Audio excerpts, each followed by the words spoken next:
Hello. How are you guys? My mic looks low again for some reason. It is. Something is lowering my mic volume. Weird.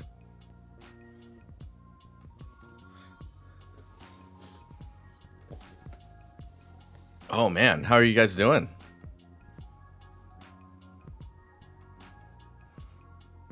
I need to turn my lights on and turn some other lights off.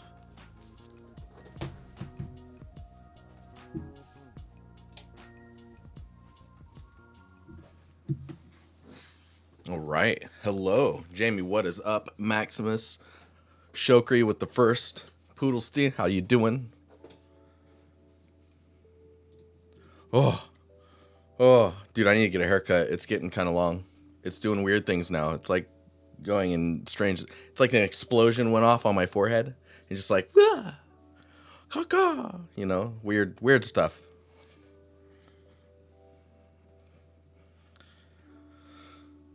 Corsvid, how you doing? Hello. Low-key Super Saiyan. Like Super Saiyan in whisper mode. Okay. So the critiques channel is open. Polygon, what is up, man? How you doing? Hello. I just had ice cream, so I'm like, I'm on that sugar high. We're pogging out. It's Pog City. My brain's just like, it's madness. Hope you guys are having a good Thursday.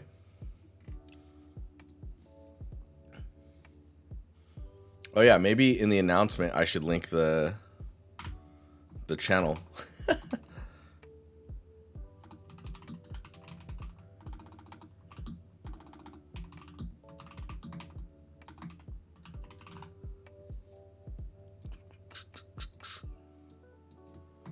There we go.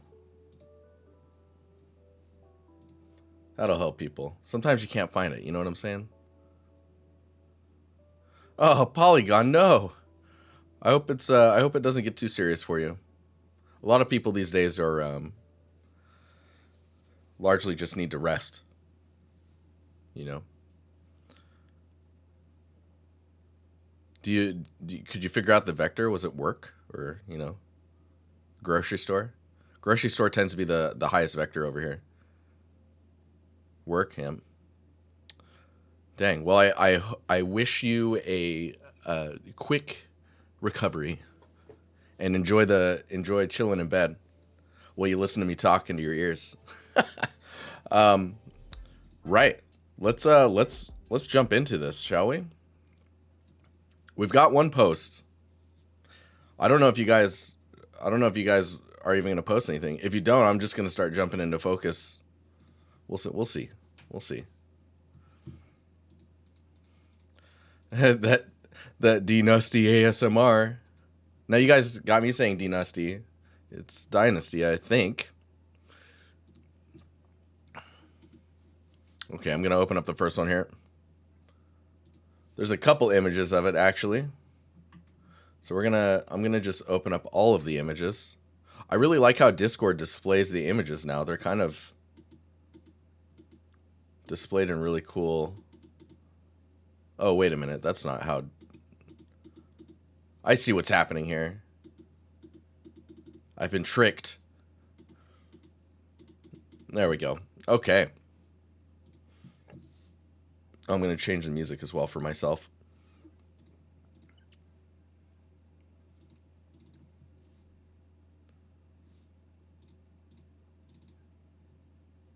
Oh yeah, dude, some heavy music. Let's go. Okay. First post. Let's see what's been said here as well. So, hi, lately I've been working on this portfolio piece, which I mainly chose because of texture variety. This is a great asset for something like that with the sticker and, just different surfaces. For the first time, I used UE5 for rendering. First time, huh? Interesting. Instead of Marmoset. Very nice. It would be great to get some feedback on textures, light, composition, and presentation overall.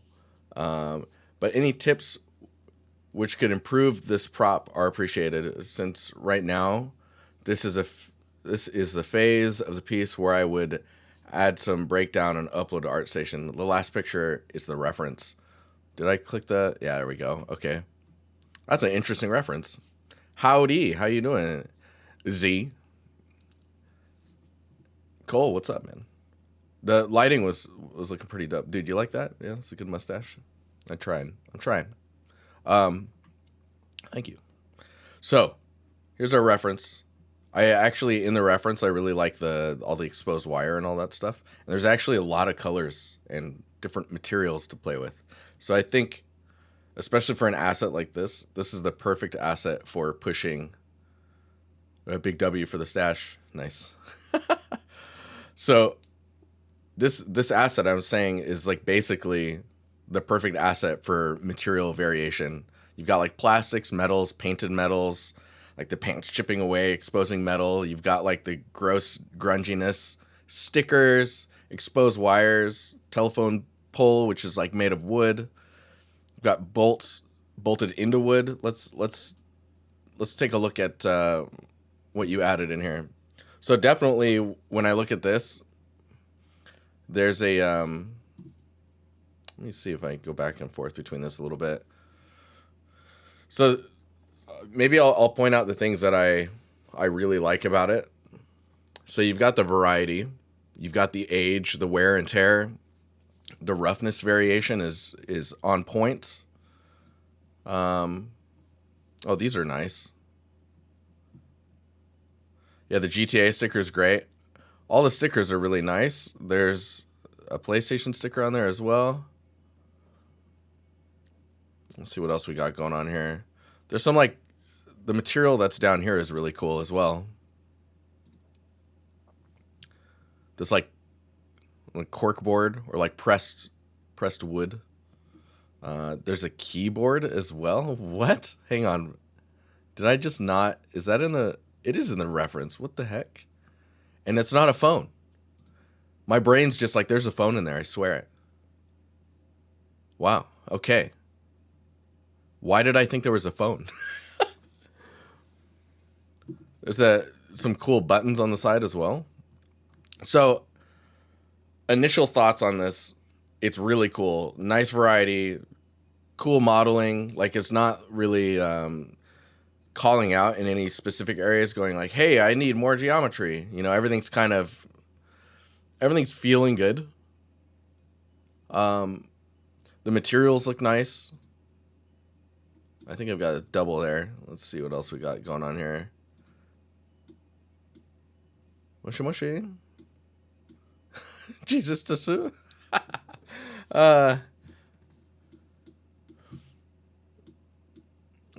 Man, that's anyway, that cup looks pretty good as well. So I think what I'm gonna dive into. Oh, I found some. Okay, so I'm gonna point out the things that kind of stick out to me as stuff that I would focus on to like push it just a little bit further, right? So if we look at this image, I actually really like this image, and man, it's high res. I think there's a pretty good focus on the asset itself. Is that, what is this? This isn't tape, is it? It's like a thick bracket. Like a hardcore bracket. And yeah, I'm trying to, ooh, there's a QR code there too. So I think when it comes to this image, I really like what you're doing with the vignetting. The colors, I guess you're going for a more realistic like approach than like the style that we're getting in here, like color palette wise. Because I'm kind of curious if I were to copy this and bring it into Photoshop. Just make sure I'm not gonna paste work stuff. That'd be hilarious. Ha ha ha. Not funny. Um, wow, it's super high res as well. Let me just see.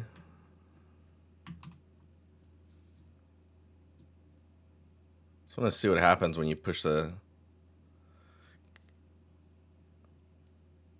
I wanted to see what it would look like if the saturation was really turned up, and I think because everything is so well balanced, I think when you turn up the saturation, it gets a little weird in some of the areas where you're having to push those subtleties of color, like the Mac plastic, like computer plastic, how it grays or how it yellows as it ages.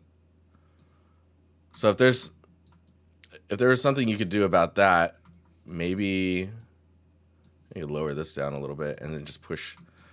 It's like pushing some of the elements back so they're not too saturated, but they're still there. I think you get a little bit more pop from the environment. And then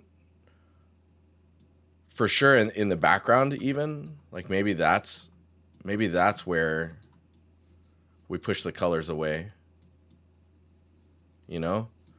So instead of, I wonder here.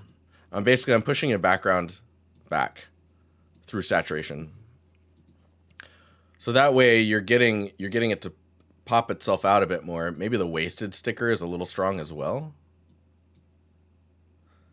But getting those blues, I know that lighting wise it's supposed to be like a top-down lighting, but you still need to see the edge here. I think this is helping it a bit for me. It's like just getting it to pop out more. And we could tone this down even a little bit. But it's a huge difference, right? And you end up seeing more of the different surfaces coming through. You could exaggerate your roughnesses a little bit to get some more contrast between them. The other thing that gets lost for me a little bit is the little holes for, where are we at here? Little holes for the phone logo in the side. I guess because you went with a blue material, that gets lost really, really quickly. Or not blue. I think it's blue because I pumped the colors up. It's a legendary YouTube video. Oh, that's amazing. Yeah, so when we're like trying to figure out how to push this stuff, there's that aspect where you take the color and you push that a little bit. Let me see if we look at what we're doing here. You can see we're really trying to bring it in without pushing it too far. The other thing you can do, I really like to maybe exaggerate bloom a little too much sometimes. You could argue that I'm the Bloom generation. When Bloom came out, everyone was going crazy for it, and it was just on everything. Everything just looked bloomed out of their minds, you know? So I'm just going to do like a Gaussian blur on here. It's nice because you have a lot of colors that you can play with for your bloom. If we do like a screen, you can see it's blasted. Like, this is crazy. I would say that's even maybe a little too bloomed out. What I'm going to do is convert this to a smart object and then do the filter and Gaussian blur. And then that will allow us to go back and change it afterwards. So now I can open this up. Oh, you guys can't see any of this stuff. Hang on here. Hang on. I'm like in the way, but then I can't even click my camera. There we go. Can I move you? There we go. Okay. So I right-clicked on the layer and converted it to a smart object. Just convert to smart object. And then whenever you add any filters, all the filters are editable at any time. So I can tone down the bloom to not be so crazy. So let's get into these details, and I'm also going to do a levels on here and kind of push the lower values down. This is kind of like when you're in Unreal and you're telling it where to bloom.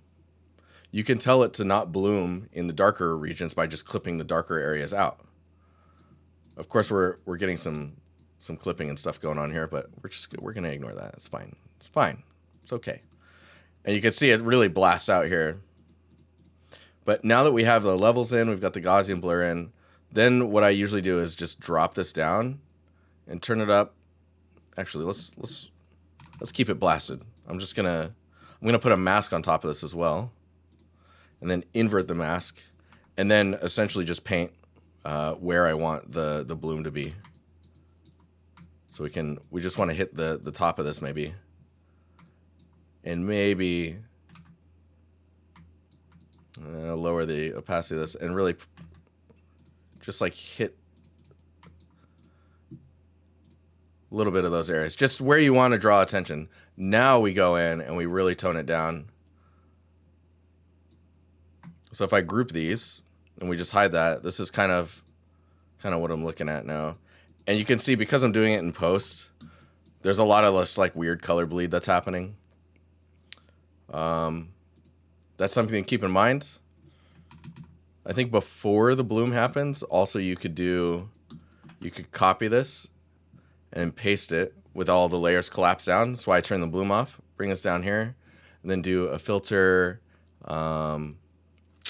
sharpen, or no, not sharpen, do a high pass, and you can pop the areas. Basically what you're seeing is going to be emphasized as like sharpened. So you can do that and then do a overlay. Now you can see we're getting real crunchy. Like this is like almost like what you see when you see someone merge a lot of images together. What is that called? Dynamic, like fully dynamic ranged images from photography. I always forget the name of that. But you could then put a mask on this, invert it, and then just use this to like choose where you want details to pop. Like maybe you want it to be really crunchy somewhere. Maybe there's areas where like it looks a little too soft to you, so you can just pump those contrasts up. Yeah, it gets real crunchy, right? So we're doing that. We're crunching the numbers here. And then afterwards, maybe you want to pop that edge a little bit there.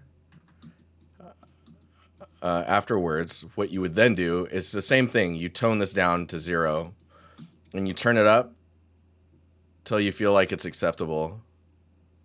Like you don't want to go crazy or anything. And then you put the bloom on top of that, which is, of course, really toned down. And so this is all of our post work. And you can just kind of swap between these. You can see how much color comes out down here now. There's some nice, like this isn't bloom, but the color coming through is kind of interesting. But I think this kind of pushes it up more, right? And it separates it from the backdrop a bit. I think what you could do is maybe tone down the brightness of whatever's lighting the back wall to help separate it from the environment just a little bit further. We could do something crazy. Let me copy this and paste this really fast. We only have 3 posts for critiques tonight, so I'm really stretching this one out. It's fine. I don't mind. Let's go into where are we at here? Filters. We're gonna go to neural filters. I don't know if you guys have ever played with any of this stuff. We're gonna skip the tour. We're not worrying about our faces today, but what we're gonna look at is where is it at here? There's photo restore, depth blur. This one right here. So if you click this, I'm gonna just download this really quick. I'm gonna hide me so you can see what's going down. You're waiting for Unity to open so you can grab some screens. Dude, nice. I'm down. So you can see it's processing on device. Let's hope my computer doesn't explode. And what you can see is now we can control like the focal depth. We can blur things out. And the crazy thing is I can click in here and focus on the telephone pole and blur the background. And it's really good. Like kind of scary. So if you wanted to, you could do you can do a comparison here. You can see what's going on. And if we hit, where are we at? So you can see I've got a focal point here. If I click the background, you can see the background becomes in focus. So if I click on this booth here and then we hit OK, I'm actually, what I'm going to do is I'm going to click this one right here, output depth map only. So this is what it's generating with the AI pass or whatever they have calculating in the background. It's figuring out, it's faking a depth pass. It's trying to calculate your depth. So what's really cool is you could take this and you could hit OK on here, and you can actually get that as an image that's on top, and you can use this for masks or whatnot. Like you could use this for selections as well if you wanted to. But let me do that, delete that, and then we'll just go to filter, neural filters. Oh, not do it again. We'll just go here. Now you can see what I'm doing is what I'm doing is just like subtracting the background from the equation of your composition by blurring it out more. I'm just going to focus on the booth again, and then the focal distance, blur strength. You can really turn it up if you want to. Focal range. I wonder if this is going to help with. There we go. Yeah, it's kind of bringing this area into focus a little bit more. So it's widening that your depth.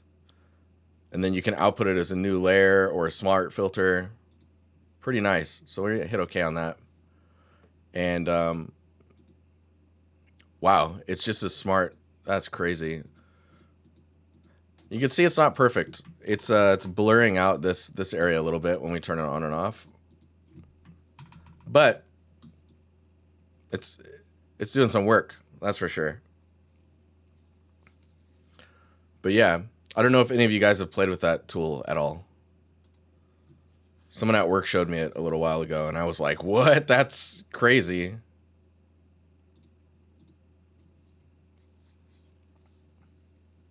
You are now in Photoshop. It's very useful. The thing is like you should do that type of stuff if you can't get back into your engine and you need to make those types of adjustments. I think that is okay. If you can go into your engine and make those adjustments, to me that's better. For me, being able to give feedback a little easier, or just giving better feedback, for me this is great because I can really highlight something really quickly. But yeah, hopefully that was helpful. And hopefully you feel like it pushes your piece a little bit further. I'm just going to dump this in here. We can look at the before and after.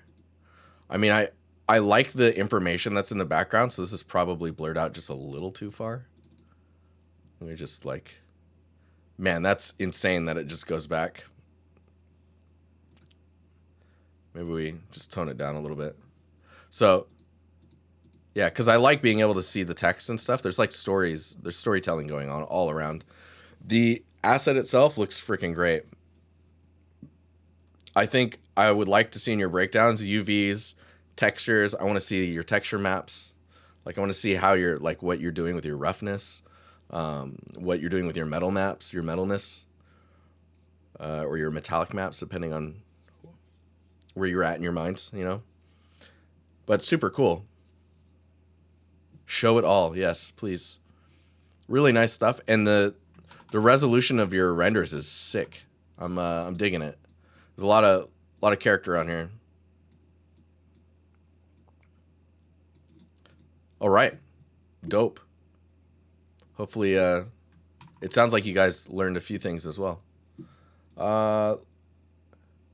Frank, let's see what's going down here.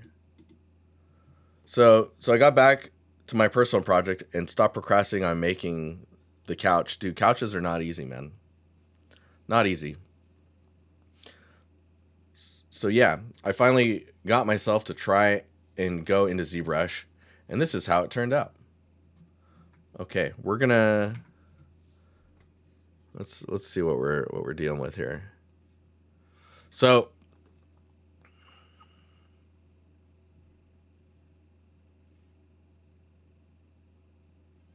This is where I will spend my weekend. What do you mean, Polygon? What do you mean? On this couch? Is that what you're saying? Nice. So, what this couch is missing is Polygon laying on a couch, putting in the good fight. So with this couch, what I would say, let's look at the wireframes as well.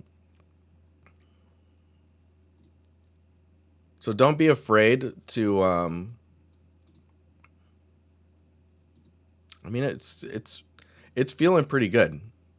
Like geometry wise, I think when you start sculpting it, like you can see that the edge is a little hard over here, or like that there's like a hard edge there. But I like that you're paying attention to the seams. I think the seams could probably be just a little bit bigger, and you'd be in a much better position to be able to show that easily. You know, the things that I would pay attention to is how wobbly it is. Right, it feels very wobbly, or like warbly is another way of saying it, where it's up and down. It's kind of soft looking and smushy. Usually the bottom edge here stays pretty straight, and it's all the damage. You know, the damage on the couch happens up here, right, and on the back here. So if you look at my couch is pretty rough right now because I tend to like lean back on it, but then put my arm over this thing, and then I push that down, and this just slowly goes down to like this low. And by the time I get to it, you know, it's all, I have to like beat it up to get it to go back to its original shape. It's slowly dying. It's my couch is slowly dying. But yeah, thinking about where all the weight goes. So if someone, like people sit on these couches, right? It's all going to kind of slump down in the middle. And very similar to what you're doing here, but it's inverted. Like instead of it going down here, you want it to go down more in the core here. And in the back, it tends to be, it tends to kind of go back to its original shape. So there's this, let me see if I can do this here. There's like this area that's maybe like that area. Just push it down maybe like that far, and then let it all kind of relax back into itself. And then think about like, okay, where are people resting their backs, right? Or like where do people sit? Or you've got the people that like the corner as well. And think about those areas as volumes that you can push into the mesh. I wouldn't say like Boolean them out or anything like that, but keep that type of information on your mind when you start pushing these things in ZBrush, because it will quickly turn into this like wobbly situation. Otherwise, I would say it's just this area here. It feels like it's pinching a little. You could probably inflate that. Yeah. I think that's it. And the seams I was talking about, where you can scale those up just so that you can really see that seam that explains how it's put together or made.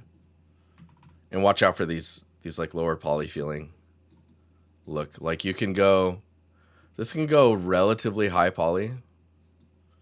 Like you could probably go to like 10,000 if you needed.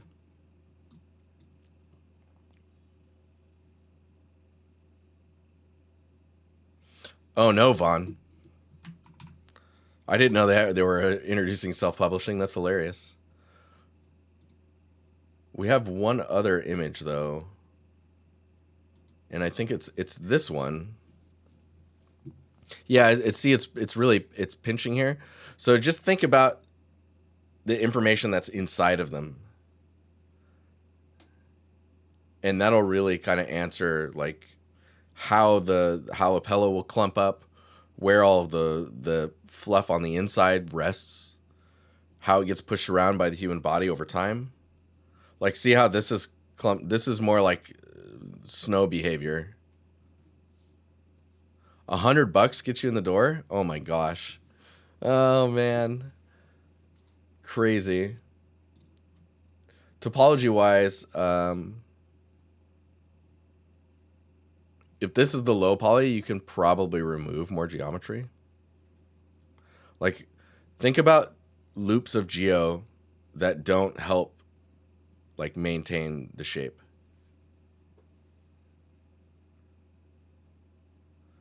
The plan is to add a blanket there as well. So a person was sleeping on the pillow. Oh, I see. I see. I mean, yeah, let's see then when you get the blanket on there and whatnot. But all the stuff I mentioned, definitely keep that stuff in mind as you create things that are like this, they have a shape or a form, and then it gets deformed over time by people, or like by people using it, or Maru just chilling on there. Yeah, hopefully that helps Frank. It's looking cool. Just be careful the wobbliness. All right, next up we've got Ryan. Let me give you community as well. And I'm just going to put this over here. I'm going to paste this and just see what we're about to look at before I... Oh my god, I just accepted all the ArtStation cookies. I got ArtStation cookies now. Oh, this looks cool. All right, so I published this environment a couple weeks ago in order to job hunt, but I plan to revisit after gathering a bunch of feedback next week. Do you have any tweaks / feedback you could provide me? Thanks in advance. Okay, so I want to know what the focal point is, and I assume it's the building. Like the cabin, right? The nightmare cabin. And I think what I would say is you should remove these 2 trees. If that's the target, is that building? These 2 trees are just getting in the way of like viewing your scene, right? From a compositional standpoint, they're just like right there. So I think removing those would be good. The tiling of the bark on the trees feels a little micro. You're in Unreal Engine, so it feels like they're tiling just a little too high or too much.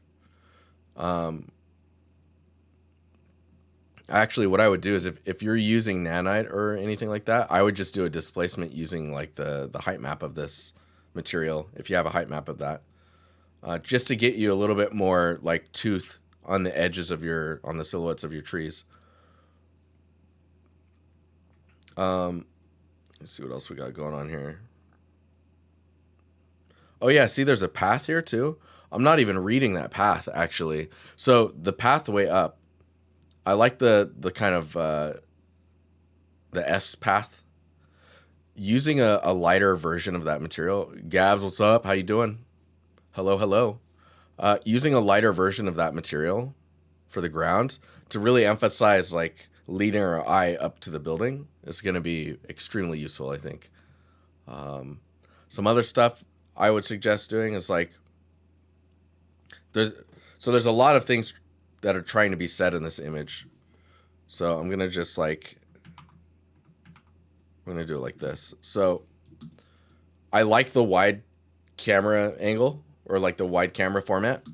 I think taking this tree and just moving it to like here, maybe you show a little bit of the ground there, and then just letting the scene open up to you. This gives you space compositionally, and then allows you to, so if you remove these 2 trees, move this over here, now you can see more of like what's here, and it becomes a little bit more open. There's some weird glowing stuff going on here, so that's something I would look into. Try not to say too many things in one image as well. That's very easy to do, where you just are like, okay, I'm gonna just make it scary, and then there's like these elements, and then there's all this stuff happening. Manhattan, what's up, man? How you doing? I missed it when you came in the chat a little bit ago. So hi, hello. There's a lot of elements talking. Like we got a cross here. I think it's a bucket spilling blood out, or is it paint? Whatever it is, it was used to make this on here, which kind of looks like Ren from Ren and Stimpy with his hands up, and he's like, ah, you know? I don't know if you see it. I see it. Yo, the energy today is crazy. Is it? Is it crazy? Am I okay? I'm okay. I'm okay. Are you okay? We're all right. Yes. So storytelling, make sure there's not too many things on there. Focus on the topic, which is the building. So remove the two front trees. Maybe move this tree to the left. Try not to distract us with the props here. You can put those types of props around the house, maybe like on the house itself. Maybe the cross, if you want to like really pop that cross out, I would emphasize it more by placement other than the way that, like the way you're lighting it is good. I don't think we need to see any of this. So that can almost be in shadow and you're just implying that it's there by silhouette and some of like maybe the like moonlighting that's hitting it, and have this be a focus and have the building be a focus. Does that make sense? I'm trying to see if I can. The other thing too is there's a little bit of snow here. I would try and like, so you've got trees, a little bit of snow, and some like really small like brush. You need that medium sized drawn SpongeBob. Nice. The medium sized plants. Maybe some like bushes or like larger, just larger shapes, like stuff that's like this big, you know, just to help you break up the space, or like give the ground some more like volume without having to like push too hard. This also helps you bring that contrast again to this path that's happening. And I mean, if you were like not remove, but if you move this tree to the side here, now this glowing red can actually hit some of the tree. Like if you move this a little to the left as well, you can hit some of the other trees in the back with that kind of red cast, which really kind of like draws you even more into the building itself. And the last thing I think I'll say is let's just do it like this.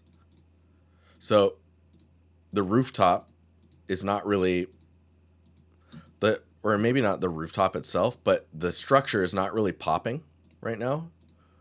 And I think a lot of it has to do with the roof or just any elements in general on it. Like the windows are popping, but like, for example, if we go in and we just start to turn this up,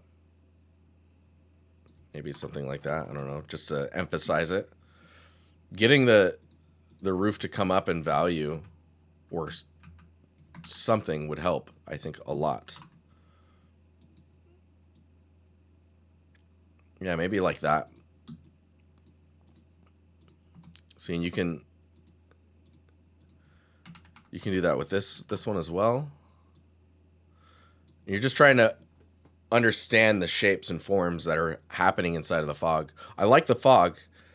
It just needs to, the stuff that you want us to look at needs to come through that, right? You need to give us the ability to actually see what you want us to see. A hole in the roof? That's pretty hardcore, Cole. I like the idea, but I think if you're just trying to finish it up, I would save that for another piece. But the idea is really cool because at that hole, it's kind of like what is that? Stranger Things. You can like blast that bright light out of the hole, you know? It's just like light rays coming from inside. But I think what you have here is strong. It's just we make those adjustments and it'll be like that much stronger. Cool. Okay. I'm gonna jump on to the next one. Thank you for your post, Ryan, and welcome to the community. ASM. Let's take a look here. So we got some references. Nice. And then this one. Okay, so your reference is this. Very cool reference. Really interesting. Raz, hey, no problem, man. Man, those are weirdly long. Like if I were to see that in 3D, I'd immediately think that's wrong. So that's a problem with reality in 3D is it's just so easily dismissed like that. So ASM is saying, hey, I've been working on this for a while. It's still work in progress. At this point, what could I do to improve the overall look of the environment? Composition, materials, lighting. Thank you. All right, let's take a peek here.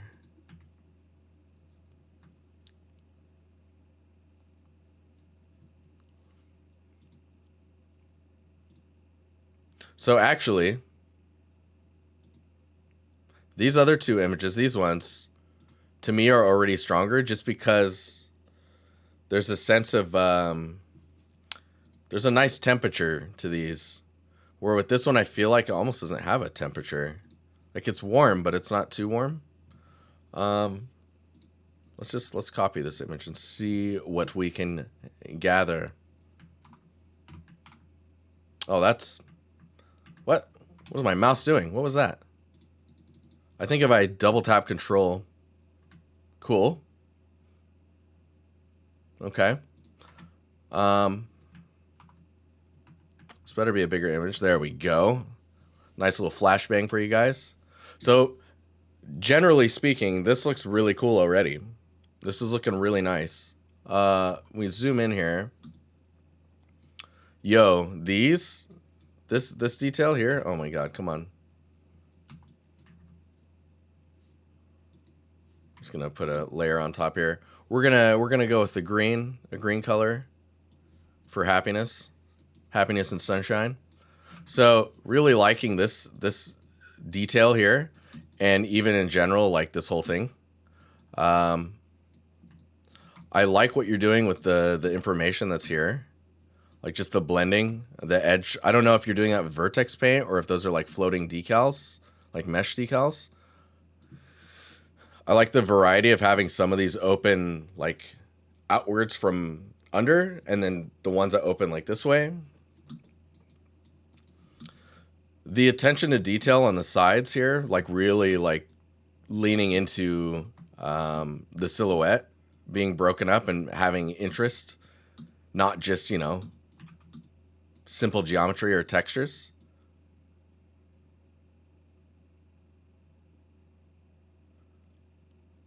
Favorite, I didn't even know that. You mean when they open up from the bottom out? I wonder what the benefit is of those. Anyways, let's look at our references as well while we're at this, because reference is king. Nice. And so is resolution. Okay, so those attentions to detail, like even here, I'm seeing it. This stuff here, this is awesome. Maybe we'll just lower this layer so you can still see what I'm looking at. So I really like those details. These like medium, these I would say are small details. Medium details, this is also small details. Medium details are like this. This information here is really nice. The way you're breaking up your walls is really good as well. Like all this like micro props stuff that's happening along the edges. And then you're benefiting from the amount of detail that you're doing on this top. There's like roof tiles. By bringing it really close to the camera. Like that's really nice. If we come down here, you have a really nice way of breaking up your laser lines, which are like these hard edges. They go on for too long and they're too straight. It becomes very clear that you're looking at geometry, right? So nice. Let's do that. So really liking all of these like laser line areas, or the lack of laser lines. There's a little bit going on in here. But generally speaking, there's really nice breakup happening on your surfaces. If we zoom in here, you start to see. Okay, I'm going to switch colors now. The things that I would focus on. Actually, let's start with looking at the reference, because it's probably the best way to call these things out. So this detail, oh, this layer needs to be on top. There we go. This detail here, this gradient of darkness, or darkness of lightness, it's from like losing color over time from like rain and whatnot. Any way to emphasize, like, you see how the wall is darker here, and it's coming from, like, it looks like it's all kind of coming from up here. There's this nice line here that's happening. You've got the ground splitting between two different materials. That's really nice. I'm gonna turn this up a little bit more so you can really see what's happening. This divide here, and there's like a little patch of stuff, and then there's another material over here, and then there's something else entirely material-wise here, and then you've got a lot of foliage, right? There's a lot of foliage here. You've got some like pretty heavy damage happening here. There's a material swap on the walls. There's like 3 or 4 materials for the wall that also have their own like layering, like this whole like support system that keeps getting exposed. Those details I don't really see in yours. So bringing those types of complexity in, like you're getting it here. See, that's really good. Let's let me get the green in here. So you're getting it. This is going to ruin everything. There we go. You're getting it here, which is really nice. But and here, it's really subtle, and I think there's a need for some other elements blending in. Like what you've got going on down here is really, really nice. It needs another layer of blending on top of it, where like you bring in the info from the bottom up, do that to the door as well. All the, like, I see you've got some drips there, like connecting all of this stuff up, like getting stuff, interaction points, essentially, where different materials meet other materials. There needs to be stuff happening between those. This edge is really sharp. That's another thing that you could look at. Maybe if we bring this back up here, we zoom in on it. So you can see there's all those crazy damages happening. And getting that in there, you can see the wobbliness of the supports in the back here. Right now, yours are pretty even. Getting in the thinner, maybe a little skewed or bent from each other, brings that kind of natural, real feel to it. And then it's just bringing in all these little information spots that just kind of break the monotony or the patterns that you usually pick up on when you're seeing 3D. Should I consider decals for that? I think with the... So did you say you're vertex painting these? I don't know if you said, but I think a combination of vertex paint and then bringing in this type of information here, or those could totally be decals. And if you got parallax occlusion mapping on it, you can have those parallax inwards. This could look like it's going inside. Just vertex paint on top at the moment. Okay, yeah, that's cool. I mean, it's working really well. I imagine your geometry is quite dense for you to have that type of vertex painting control. Don't hesitate to use masks. Those will help you keep your poly counts down if you're trying to if you're struggling with performance and whatnot. But yeah, I think I've covered enough. But you can see on your ground, that's where we don't get the divide. There's not a lot of foliage that's blending into different. You need all this variety. It's like you need 3 different things happening for everything that you see. 3's that magic number, right? So 3 floor, 3 ground pieces or 3 ground materials, and then blending between those gets you some more variation between those. But then there's also, you can put decals on top of that, which helps ground it to other details. So there's all this layering and interaction that happens between all the surfaces that if it looks logically like it would happen, if it looks logical how it would happen, it answers itself, and then the mind believes it even more. The mind will be like, oh wow, this is so complex, there's so much going on, it's so natural feeling. It's those things that you're trying to like hammer home. But I will say this is looking really cool. All the things I mentioned will just bring it that much higher up in quality. But yeah, awesome. Looking dope. Pandu, dude, recently finished this project and wanted to hear your thoughts. I talked about it in stream already. Tried to implement all the feedback. Let's go. ASM, hey, no problem. Oh, right. Oh, look at the storytelling. Dude, look at that rug. Yo, this is nice. Danish for cozy. Oh, dude. Okay. So I'm going to just drop this in chat because it's very good. And yeah, you worked really hard on it. It probably deserves some more likes. Oh my gosh. Man, you're really nailing it. I would just maybe just a little bit more geometry here, just so the illusion's not broken. Also, paper on crayons, is it shiny now? It makes you want to quit. No, this should inspire. This means that it's possible. Think about it like that. It means it's possible.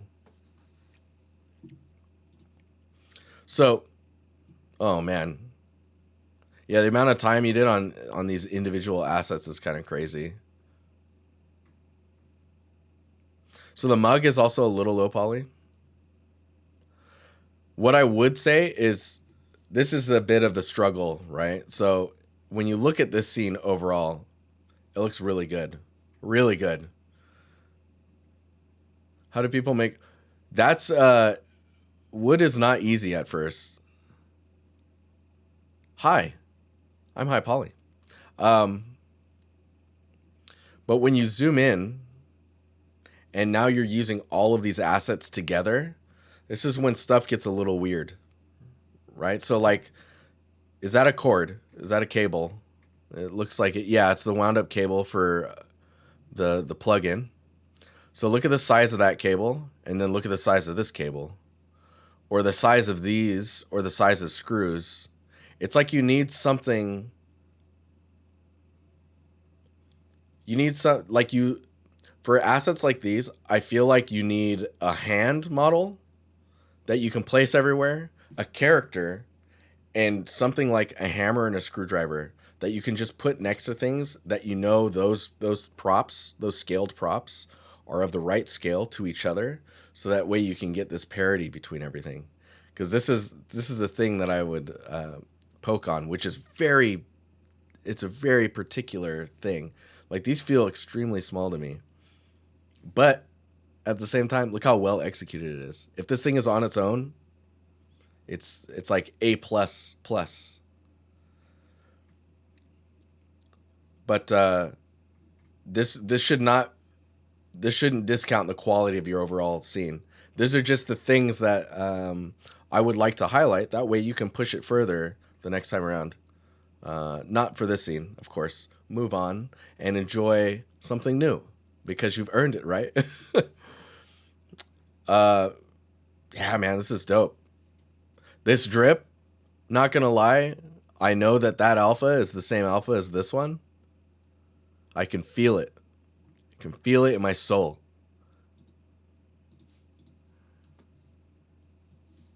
Yeah, the cup could use some more geometry for sure.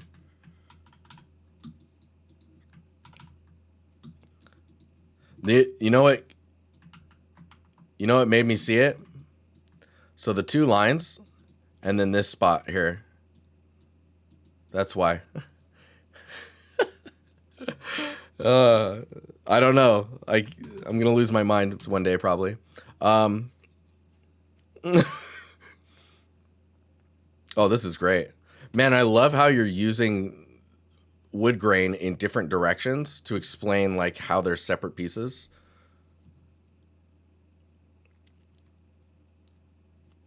Yeah, we're really judging pixels here. That monkey's dope. Matu would go around this thing all day. He would avoid the hell out of this thing.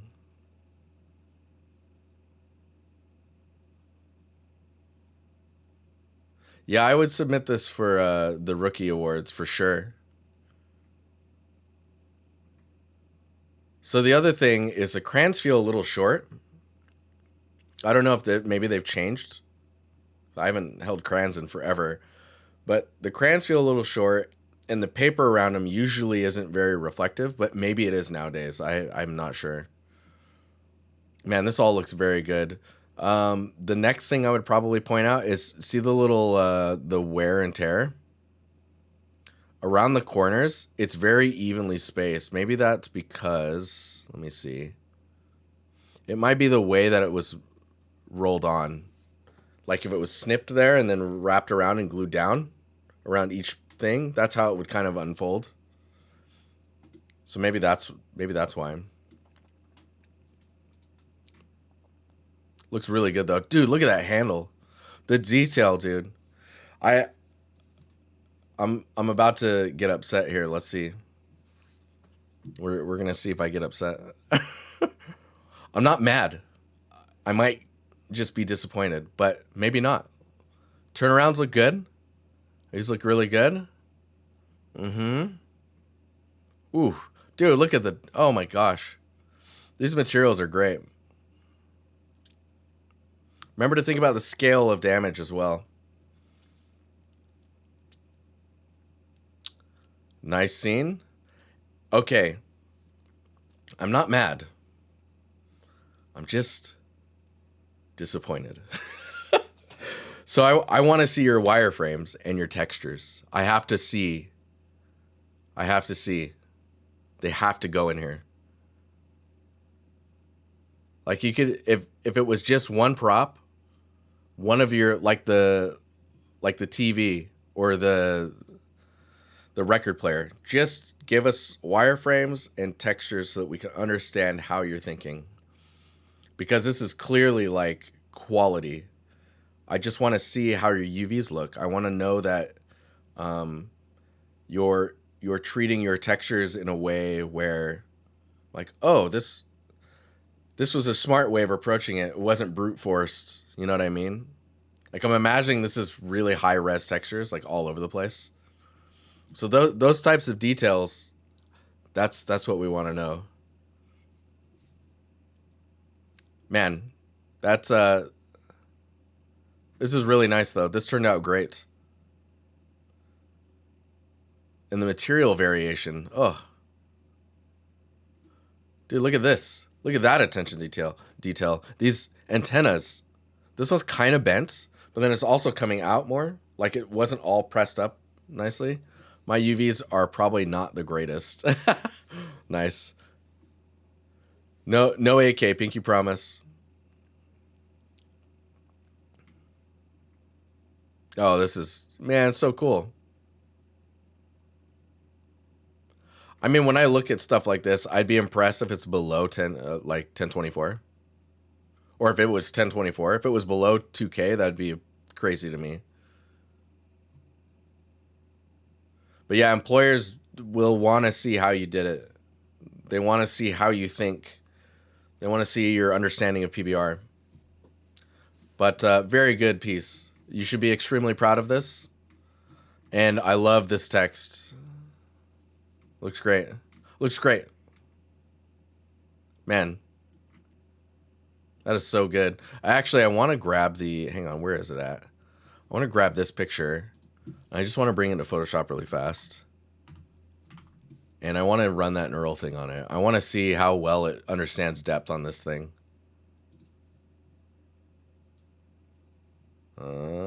Depth blur. Let's go.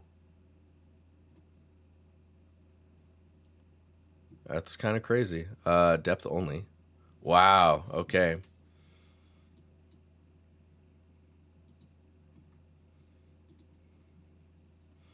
So we want to focus on the TV. Then we want to blur strength's fine, but maybe like focal range. Maybe get the... That's insane. Is that new? It's, I would say in the last Photoshop, maybe the one right before that, when they started adding all the neural filters. Anyways, this looks great, man.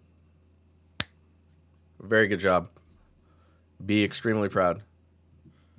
Okay. Up next. Let me bring this over here really fast, because I haven't opened it yet. Ooh. Why am I I accepted your cookies. Just let me eat them in peace. Got this done not too long ago. First time going for photorealistic textures, trying my best to optimize the weapon for a game engine. Also, thank you for the feedback in advance. It does feel really modeled, if that makes sense. Like really low poly feeling. Just like this rail feels really like super sharp, pristine. So I'm not a weapons artist, right? So it's going to be a little difficult for me to judge. Man, when I look at this shot, though, the differences here, that's so nice. And there's like all these weird like subtlety, like subtle differences of roughness, and like there's a nice seam down the center here. I've not seen that. Yeah, I would go heavier on your bevels. I think that'll help with like this kind of crisp, like 3D feel that you're getting. It's artificial feeling because of it. But your material, like this, yeah, this screenshot feels almost orthographic. I would mess with your FOV just a little bit. It's 10,500 polys. Trying to keep it under 10K. Hang on. Don't we have a... Where's my... Okay, I'm going to load up my Notion really fast here. We have a poly count guide on like current standards. Empire University. Where is it at here? Poly count budgets. Hard surface props. So SMG, very close up. Go up to 15 if you want.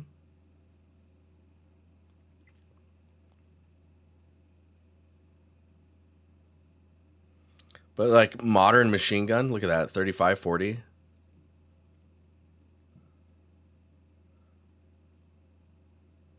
Yeah, for upcoming gen, it's going to go up more. It'll probably be like 25. Where can you find this? So in the Empire command, which is here, there's a link in chat. You can go in here and you can look around, and there's this thing, Empire University. You click that, and there's not a lot in some of these. They're just like areas that I want to fill out. But one of them is polygon budgets.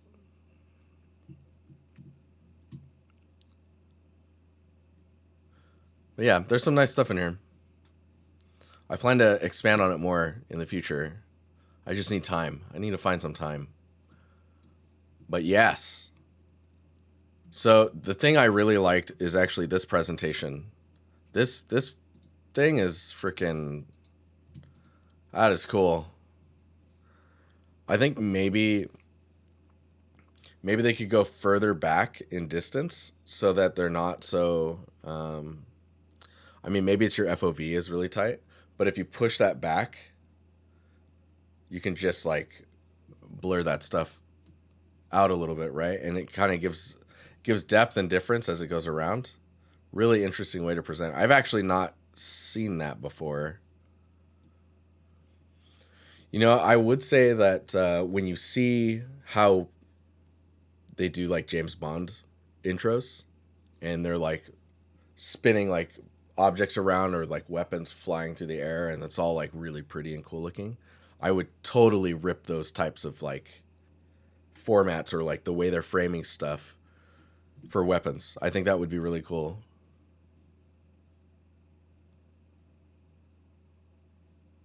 D-Zone, nice. It's got Bond vibes, man, for sure. So I think right now, oh, this is nice. I think right now, what is calling out to me is the geometry is a little crisp.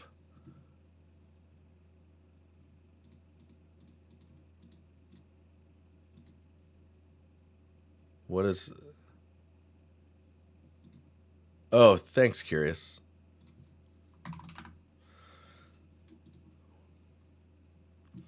But oh wow, that's extremely low. See, there's some geometry in here that might not be needed.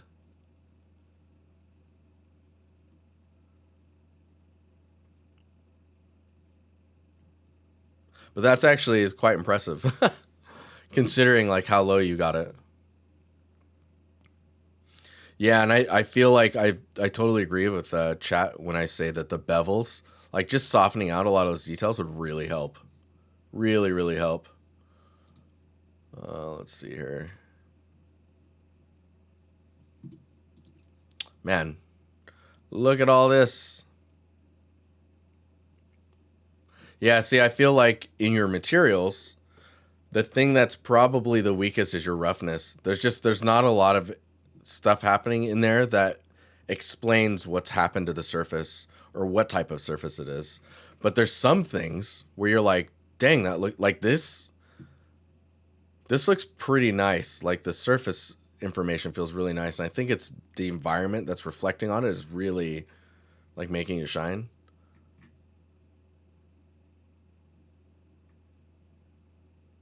But yeah, it's important to show your UVs and your textures just so that we can see where you're at in your understanding. Oh, this is nice. Like showing, yeah. See with the iron sights, that's a 1K texture for the iron sights. It shouldn't this all be packed together? I guess it depends what you're building for. Like with Call of Duty, I imagine they're quite modular, right? All those parts that they have to be able to swap out. I can't even imagine what that streaming system is like. It's like an entire level just looking at weapons, all the pieces swapping around and whatnot. So I think in that sense it probably makes a lot of sense why it would be like that. But yeah, bevels and just pushing your materials because there's subtleties there, but it's like this type of like fingerprints and like wear and tear age from like holding the grip for a long time over the years. Like the patterns will soften a little bit, all that stuff. And just the subtle imperfections that end up happening as you have a weapon for a long time. But yeah, keep it up. This is really nice. Cool. Okay. Um wow, you don't even have community in your sub. Thanks for supporting the stream and all that stuff though. Really appreciate it. I'm just going to make sure that you get that. There we go. Okay, next up is Ben Plant. Hey, Dan, would love any critique you have. Mainly been focusing on. Okay, where's the. There we go. Mainly been focusing on composition and lighting at the moment. It's still block out and is going to be stylized. Next, I was planning on making the tree silhouette more interesting and making the tree denser at the back. So I guess first of all, we need to figure out your focal point, right? So before anything, so stylized, that's great. I'm down for the stylized. That reminds me, oh, Jamie, thank you very much. 3 months, let's go. Thanks for sharing resources on your website. It's called, hey, no problem, Pumpy. How you doing? Yeah, I'm planning on building a even better one. for the Patreon in the near future. I got inspired like a couple days ago, and I'm like, I have to make this. So we'll see where that goes. Yes, so stylized, that's great. Tree silhouettes and making it more interesting is all, and also tree being denser. So looking at this image, first, like I would figure out what's the subject, what's the topic that we're wanting to. We've got stylized, cool. We got some ruins in some like swampy looking area. That's also really cool. I think taking this type of detail here and bringing it like forward or framing it in a way where it becomes the focal point, then you've got something to focus on, right? Then you can use the trees to help you frame that. What is 916? We've got a few other posts to go through. Okay. Because what I would say is bring this forward and just kind of frame it up. And instead of just kind of placing the ruins throughout, I would think about where they used to be. Like, was it multiple arches and then they kind of collapsed over time? Do that. Figure out where that's at. And then that'll help you decide where you put your trees. I'm just like, this is where you put your trees. You know what I'm saying?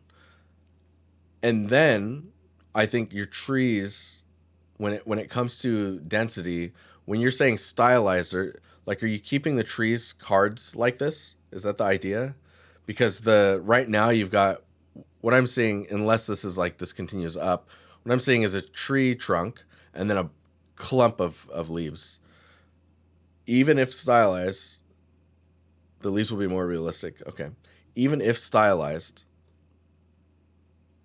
they need to follow some rules that other trees in real life do, or else they don't look stylized. They'll end up looking like you don't understand what you're trying to make. You know what I mean? So figure out the tree that you're trying to simulate. It can be stylized still, but follow the rules that tree kind of abides by. Because I don't know what type of tree would be out in this type of swampy area. Like, there's a specific type. I'm assuming this is swampy as well, just because of the colors and shapes that we're seeing. It's a little jungly as well, maybe. You can't see it because of my camera. There's like there you go, a little fern thing here. A fern thing. But yeah, I think it really comes down to those things. Where the statue stuff is, all the ruins, framing around that, making that your focal point. It'd probably be right here. A nice, like, instead of like directly center, you put it right here. It's just a little bit closer, a little bigger, like stronger looking. And then frame everything around that, and then look at your trees, figure out what those are going to be, like, species wise. And I don't know what this is. What's the plan here? What is this guy? Generally speaking, though, I really like the look and the mood you're going for. I like the way the foliage is coming out of the water and whatnot. And this type of stuff here is really cool too.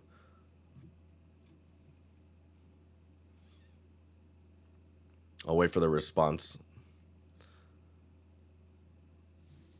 It's nice to know that that's you, 300.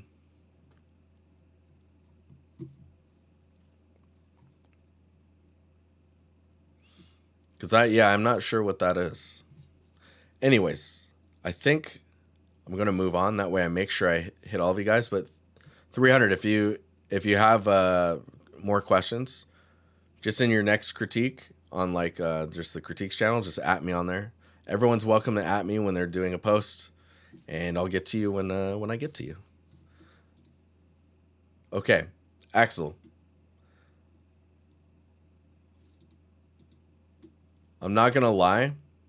We're looking at this material, and all I'm looking at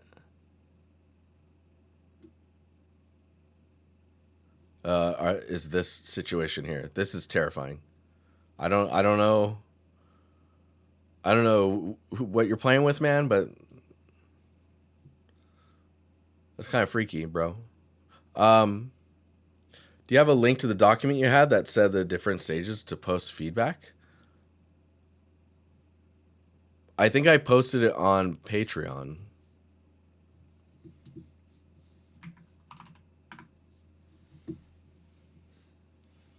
What I'll say right now is, no, hang on. It's not going to be on there. Oh, this piece is amazing. I'm going to bring this over here.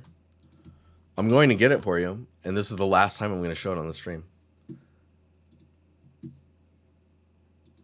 That's right. You heard it here.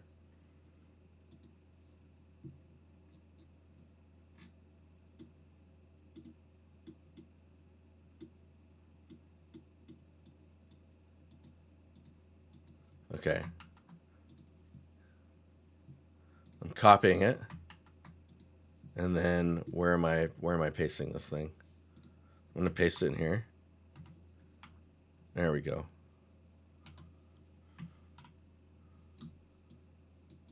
You're talking about this one, yeah?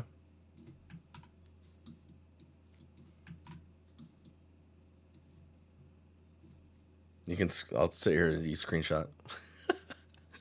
It's like I'm giving everyone all the opportunity in the world. And then I'll move it over here.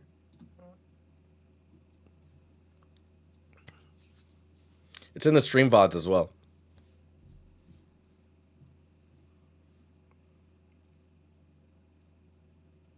Patreon leak. It's true. Okay.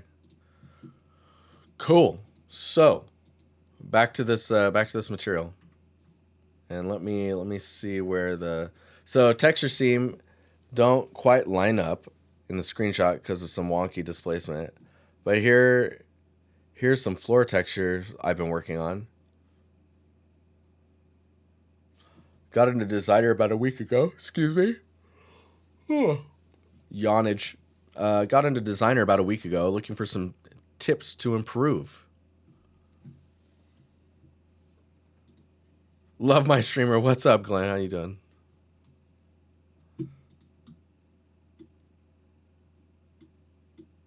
Don't be bored. Don't be bored, Glenn. Okay, let's look at these materials. So, looking for some tips to improve. So I'm not very good at Substance Designer. I will say that. What you're doing right here would take me a little while to wrap my head around how you did it. I understand the concepts and how they work, though.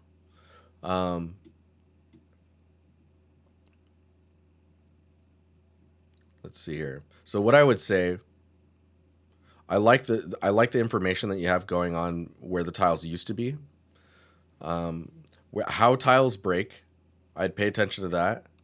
Like these types of cracks here can be a little deceiving or artificial feeling, depending on how they crack. Like this one, for example, and this one. These are very reminiscent of like the node that you're using to do it. This one's a little better. Like it looks more natural, if you want to say it like that. When a tile cracks or breaks like that, usually pieces that are this small do not stick around. But I would look at a lot of reference, understand how things are put together, and then from there, kind of push your quality further. Because like under this, judging by how this is kind of on top of this tile, is like a dirt or a sand. It's not the material that I would expect it to be, which is usually like a poured or like scraped on grout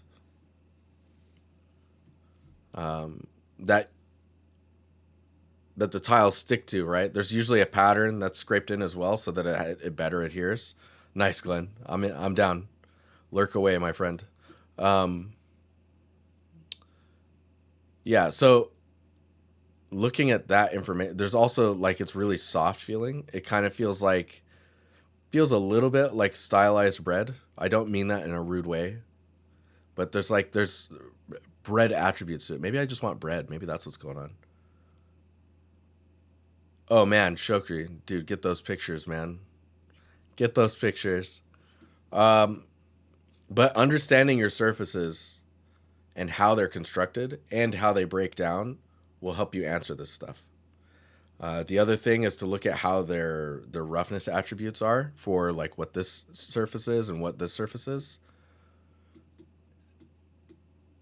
And that should help answer a ton of questions when it comes to like how these are put together. Because the grout lines between here, there's a tool they use where they'll run it across and it kind of creates this nice clean like U kind of curve or U dip in the between the tiles. So nice looking. You could just go on YouTube and watch people like retile places. Sometimes they post videos of them destroying it before retiling and all that. These feet, however, this material looks pretty good. So new texture resources dropping in Notion.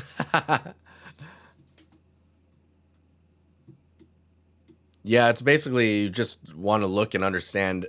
You want to look and understand everything that you're trying to create.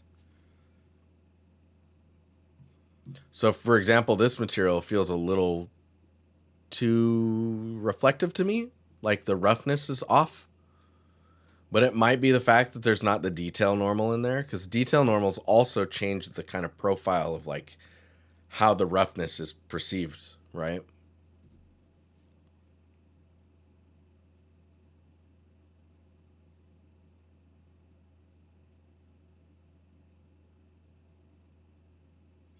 Slope blur in moderation. Yes, it's true. It helps. Think about scale. Think about depth. I think you posted the materials themselves as well. Yeah. Yeah. See, I don't. This looks like dirt to me, or like crumbly concrete. That's like really crumbly. And the depth between them seems really intense. The AO seems very strong. These look like, to me, these look like tiles that were placed on dirt. And then they weren't glued on or anything. Yeah, and the fractal sun base. When you can, it's like when you're beginning modeling, when you start to understand how to model stuff, and you go from like, oh, I can like reverse engineer how to model that thing, just because of like how simple the geometry is. As you advance, you'll get further and further away from that. And so those techniques will be at your core, but you'll be able to figure out ways to break away from them so that you don't get the common patterns. You can't read the slope blur anymore. The technique of slope blur is in there, but it's being used to get certain looks, not being used as slope blur. I guess that's what I'm trying to say. It's the same with what you're saying with the fractal sum base. You can see the fractal. When you can no longer see the fractal, but you're using those same techniques, you've now understood how to utilize those tools to get the looks you're going for. You're like, oh, I want to make a crack. Fractal does it. But what makes a crack look like a crack? Those are the things that that's what's so satisfying about designers. You slowly like you can see yourself getting better as you go. I guess it's the same with modeling and texturing. Like you progress. Like look at where you were at like 6 months ago, a year ago. Things change. You get better. Yeah, if this is only a week, you're digging in deep, man. So really cool stuff. I'm gonna jump into the next one.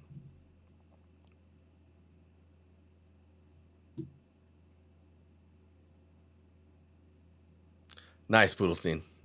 Nice. So Arthur, hello.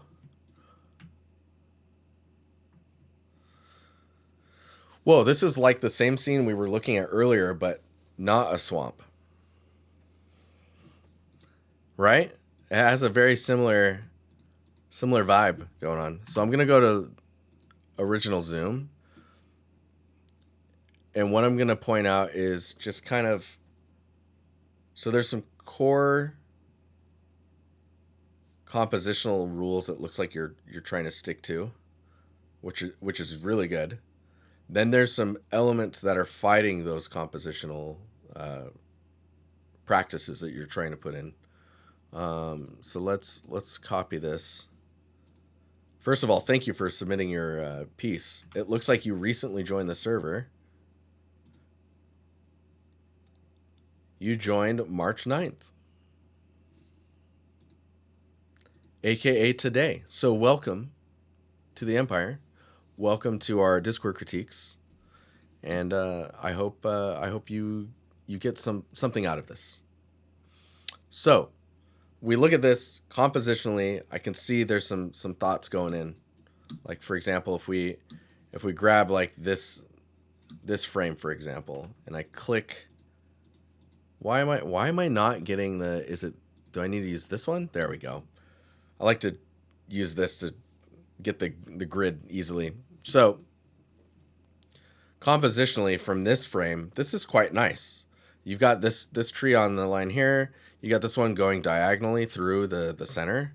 Then you've got a focus on like a third of the shot. So you're playing with your thirds really nicely.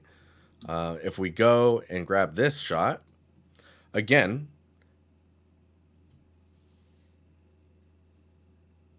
oh, you're Dr. Manhattan. Oh, well, welcome. Thank you for bringing a friend, Manhattan.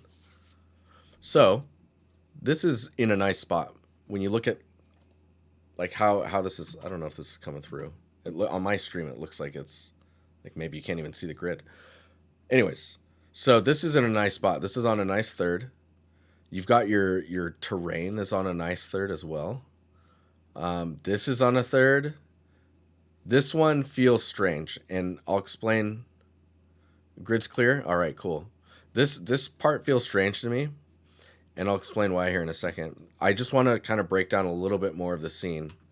So if we go in and we grab the bottom here, you can see that we've got some layering going on that's also kind of following the thirds for that section. What I would suggest doing, I'm gonna open Blender as well, but the things I would focus on, first of all, let's look at composition. Then we'll talk about the modeling of the scene, like in its elements, and then we'll look at materials. So compositionally, it's pretty good. The focal point is this, just because of the lighting. It's a bit further back. Usually, compositionally, we like to really emphasize them somehow. Let's see here. I'm just gonna drag this over to the side here, and I'm going to imitate it really quickly. So I'm just gonna take the ground plane that you've got going on here, and then I'm gonna just fake a tree because I don't want to sit here and build something crazy.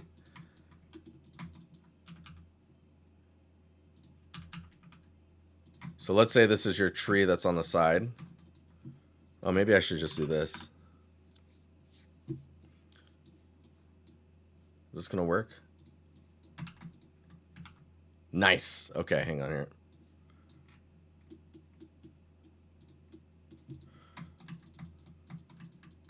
Right, so I'm not gonna put this in a camera or anything because I just don't want to think about it too much.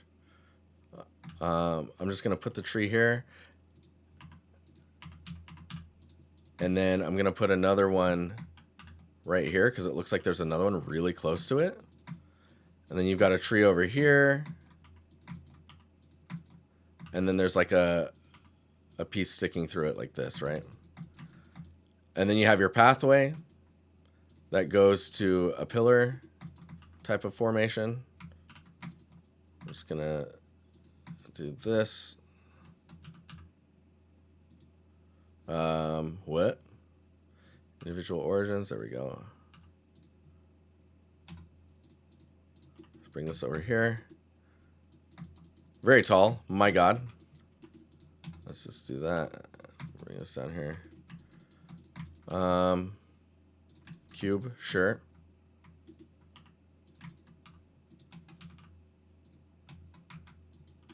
Just gonna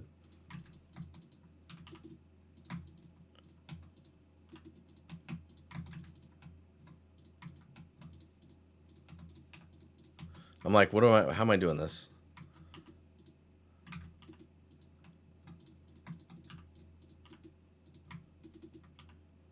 we're gonna go with something like that. So we've got this kind of working now.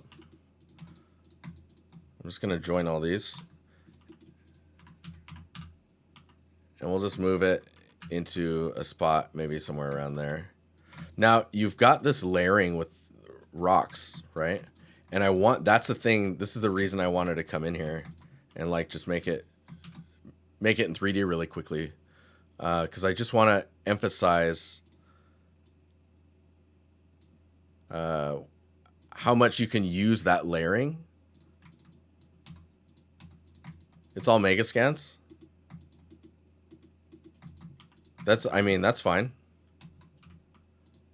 There's so many tools that they've built into Unreal now that you should be able to model and modify your Megascans. So not to make you go, oh no, I have to do that. I'm just gonna delete these faces really quickly. So what I'm doing is thinking about these lower planes and just kind of like positioning them in a way where they become kind of interesting. We'll see if they're interesting in the end. But imagine you have this shape, and we're gonna just extrude that up. So you've got that rock shape that's happening here. Instead of having those like just a little bit in front or lower to each other, like really emphasize it. Like you can take this one, like tilt it, bring it down like this, and then you could actually let's subdivide this a few times. You could take that and literally take the whole back area here and lift this up. Oh man, we're gonna subdivide this even more. But you could take this whole back area up. I would just grab a few here, and then I'll press O and just do a soft select. Yeah, smooth's fine. And I'll just scale this up. So you can pull entire areas up, which gives you space to play with these types of details. And then now this can go even lower, you know, and you can think about the paths in such a deep parallaxed way that allows you to like put this even higher. The things that I wanted to call out when it came to the materials, just to speed it up a little bit, is this feels really shiny right now. I would really tone that down, maybe even make it almost like 90% white. Like you're almost to the white range, but not, because white would be ash value in your roughness. These feel really wet. This tree, I like where it's at. I would say taking this and moving it more to the left, and then scaling it up, we'll bring it back to this position, but larger, right? Then you think about that layering, and then we need to see the sky, like badly. I think seeing the sky would help immensely, because you can use that to help frame. So like, I'm just gonna draw on top of this, and we'll just use like a blue. Whoa. Oh, okay. Something is happening with my video card. I think my color range is all jacked up. So what I would say though is like seeing the sky here, and then using the greens, right, to kind of bring you back in. Or don't show the sky. Yeah, that's another thing you could do. You could go more ominous, and in that case, I would really like take the stuff that's in the back, tone it down, make it darker, right? Like we can use where is that thing at? So if we do filters, if we did the this is gonna be interesting, but you could go and do a neural filter for this, just to show you what I mean. We'll go to this. I'll just output the depth map. Give me the depth map. Hit OK on that. So now we have this, right? So this will help you understand your composition as well. You can see the layers. If we copy this, you can dupe this layer, do a levels on it where you push the information back, and then put a mask. If we go to the mask and you paste that mask into here, now that mask is actually controlling the exposure of the image without it's controlling seeing the picture where we lowered the brightness, right? So you could press like we could go to this mask, do Control L, and we could push the info back even further just in the distance. Like I think if I cancel that and do this, I'm going to show you what I'm doing. You could do this type of stuff. Right? So back here, it's at full strength of this. And then we just tone this down if we need to. I posted my concept in the channel if you want to take a look. Oh, yeah? So it's your own as well. Oh, I see, I see. Yeah, there's a lot of complexity going on in there. So you can see all the little differences that are happening on the ground. But everything is framing around this. And it's all leading to here. But even like these like larger bushes and stuff, they're all leading you here. Right?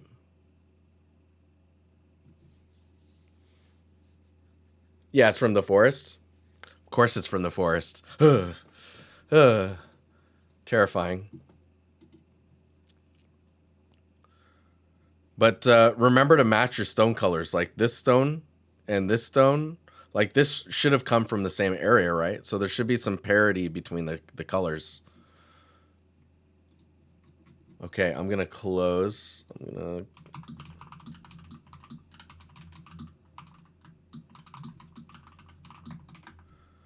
And we're just going to continue forward with the ones that are posted in here. But yeah, hopefully that helps.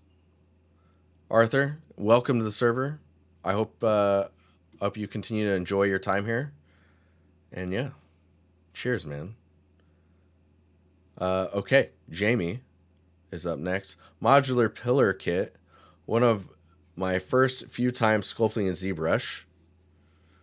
I'm not sure if I should stick with this texturing or push it a little more. Stylized direction. Would love some tips on how to improve. Edit. Bonus pick of it in engine. Oh, let's go. Hey, look at that. So, I guess I don't know how broken up it is. Because, like, judging by this one, you've got a top. You got this one. There's one. So, this is, I guess, 2. So, this is 2, 4, 5. 5 pieces here. No, 4 pieces for this one. So, one thing I would suggest doing is taking all of these sculpts and making sure that, like, I would put them all into the same UV set and bake them all together. Because when you think about modular or modularity, flexibility is good, but you have to also think about, like, how many shaders are you bringing in, right? So we're looking at 1, 2, 3, 4, 5, 6. If these are all separate bakes, that's 6 bakes, right? If it's got a normal map, an albedo, and a roughness at the minimum, that's 3 textures times 6, right? So you're paying for 6 shaders with 3 textures in each. If you put a detail normal in there, you're paying for at least 1 more.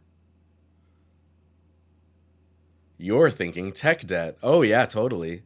So what you can do, modularity is nice. I would take these, pack them all in the same UV set, bake them together, and then position them in a bunch of different ways and cook those together. It's all one material for all of them. That's fantastic. So the next thing I would say is you're still paying for 4 draw calls for this, or 3 maybe, I guess, if these are instanced well. I say well because I don't know how instancing works in a sense in Unreal. I mean, I'm sure it's similar, but I don't know how it batches things together. That's what I'm saying. So what I would actually do is, instead of constructing these together inside of the engine, oh, maybe this is Unity? No? I would combine them inside of your 3D package It's source too. Cool. Um, I would combine them in your 3D package and then bring them in combined because it gives you the flexibility outside, and then you can create pillars in a more optimal way to keep draw calls down. But these are pretty cool. The things I would do to push this further is by combining them that way, you can use another UV set to do like a mask of details, like you've seen me do on streams, right? Where dirt buildup is, where sand builds up, or dust, or where does moss grow, and just getting that information will make them all interact together in a way where they actually feel like they're actually contacting each other for long periods of time. And by doing that, you can really push the surfaces. Um, but yeah, I'm trying to think what else you could. There's also sun bleaching, so the surface can get lighter and more desaturated the longer it's in the sun. So that would cause a gradient in the material itself. Probably would build that in the shader to just start lighter up here and then slowly work its way down to not so light. Um, but yeah, these are pretty cool. I would say what I'm noticing is it's very uniform in its damage, and there's not a lot of character that happens in between them. But I understand this is also your first time in ZBrush. Yes, Muck, it definitely depends where the pillars live. So there's this whole like meta of things that can affect how all this stuff will look, right? Spot on, Muck. Spot on. So what I would say is take these and be happy about it because it looks cool. And moving forward, I would say try and find ways to add some more variety or character that makes each piece more unique from the one that was used previously. Like taking this one and then making a really damaged version of it allows you now with your modular kit to create some pillars that have more damage in certain areas or like completely damaged. You know, it gets you that variety. And then think about how you can either expand the shader or the way you're texturing these in order to get them to have the wear and tear and the kind of lived in look that happens to everything that just kind of sits out in the wilderness. Really cool, though. Really, really cool.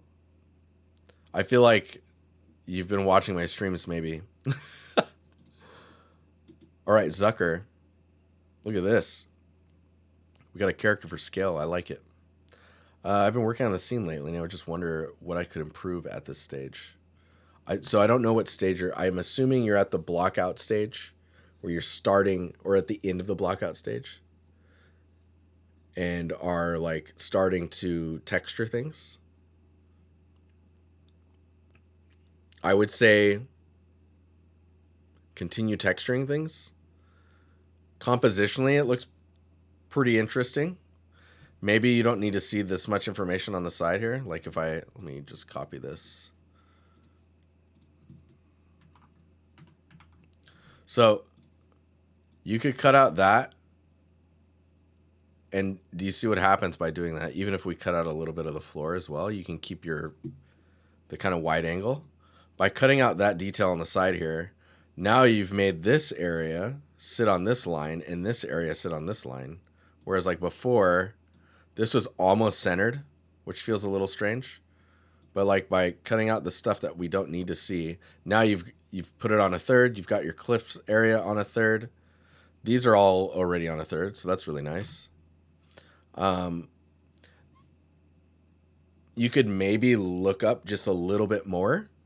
That way we get a little bit more headroom between this endpoint and the sky. The height of this and the height of this tree, this palm tree, feels very. It's strange how close they are to me. I think if this tree were maybe to move over a little bit more to the right, or just get much taller, so like you're seeing these spikes maybe around here. I think framing it'll feel more natural maybe. The next thing I would say is, if we zoom in here, I would remove this thing here, and maybe, because I see what you're trying to do is like, when we look at this this detail here, whatever this ends up being modeled as, it looks like it's going to have a pretty simple shape, right? And I think by adding this, the hope is that you break up the silhouette a bit more, right? You get some information there for free. But what it's doing is it's blocking the cliff in the distance, as well as kind of giving you this weird tangent where this line and this line meet up at the same height. So what I would actually end up doing is I would take this detail and follow a lot of the, like, build your rule set, right? So these details that are here, like do that detail here, or have it come out this way, kind of giving you a shadow here. And when you need to break up the top, think about what can actually go on top that's still low casting, but would give you silhouette breakup without going crazy. And it still gives you room for the cliff in the back. The other thing, it's weird that it's only this one, right? I think if it extended out and there was more, that could be quite interesting. But overall, I think you just need to keep, like, I really like what's happening with the building. I think you just need to keep going, and then we kind of gauge from there. Because you'll slowly learn what is missing, but the things that I'm pointing out are mainly compositional tangents or things that feel funny to me, or we can adjust framing and all that. All the things he mentioned are in that one. What? What do you mean?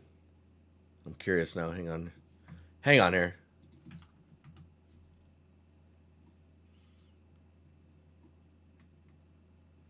Oh my God.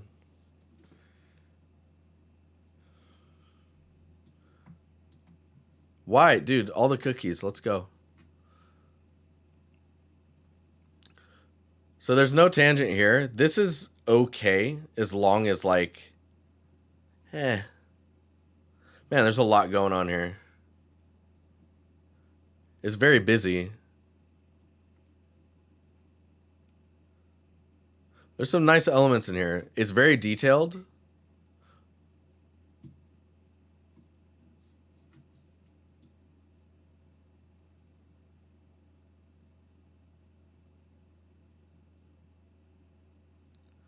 Man, that's really intense. Cool.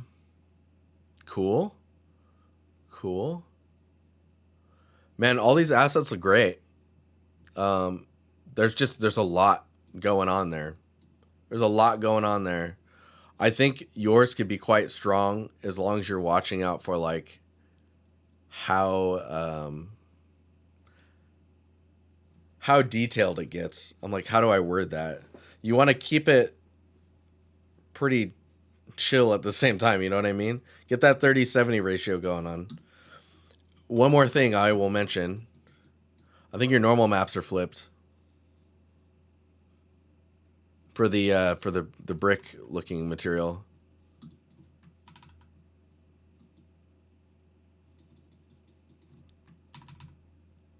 I think. Just take the green channel, invert it in Unreal real quick, and you'll see. You'll see right away if it's right or wrong. But I mean, I think that's all I want to say on this right now. I think you have a little bit of ways to go before we start to react to things, right? Might be a little bit early, other than, like, feedbacking on composition. Looks cool. I'm really excited to see where you take this as well. Okay, we've got 1, 2, 3, 4, 5, 6, 7, 8 more. No, 8, 7 more. Oh my gosh. Okay, we gotta move. We gotta move fast. Okay, so Is it Zion? Dude, look at that. Yeah, animation. Hi, I recently finished this prop. Let's give you the community here. Recently finished this prop. I'd like to know your thoughts on the modeling and texturing. I want to improve the quality more. Cool. So the environment that this object is reflecting is very sterile. So it ends up making the materials look really dark in certain ways. I think if you were to get like a HDR that is of an environment, the materials will be a little bit more grounded. Right now, they feel like there's like really dark areas for no reason. It's like studio lighting, if you want to say it like that.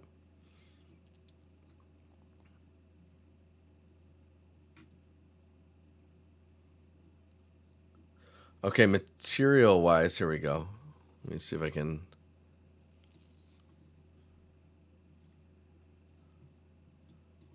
Okay, so we got Sketchfab going on here.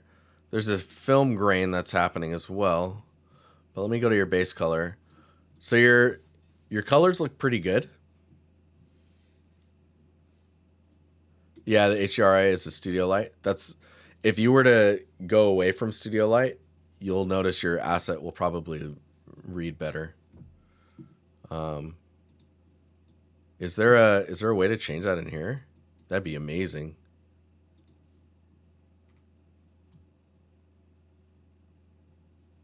But yeah, let's look at, so your base color looks pretty good. It's quite dirty, but it's dirty in ways that make sense. This feels a little strange to me. Like I don't know why it would leak like that. But I think just being dirty around it would make sense. So it doesn't usually get tipped that way, does it? So look at your metalness. So with your metalness, I'm one of those that like just follows what TechArt says, and TechArt tells me to either go black or white. There is some dirtiness in here, so what I would actually say in here is to just make these white and really rely on your roughness to give you that variation of like a metalness and non-metalness, even though that's not really how it works. Albedo seems a bit on the dark side. You think so? I mean, it could be lighter, but it's definitely still inside the range. Anything that's metal should be quite light in the albedo.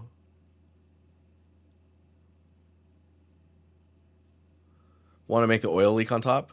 So I get that. I just don't know why it would leak like that. You know what I mean? You can have it leak around it and it just kind of pools. Us and them. But yeah, we're trying to see what's going on here. So yeah, this is painted metal, and then the metal's kind of exposed through. So that's nice. We got our normal map information. This looks good. Yeah, some nice bakes going on. Some good decals as well. We've got our AO map. So AO is really interesting to me. Your AO is actually very strong. What I would actually do, let me just screenshot this.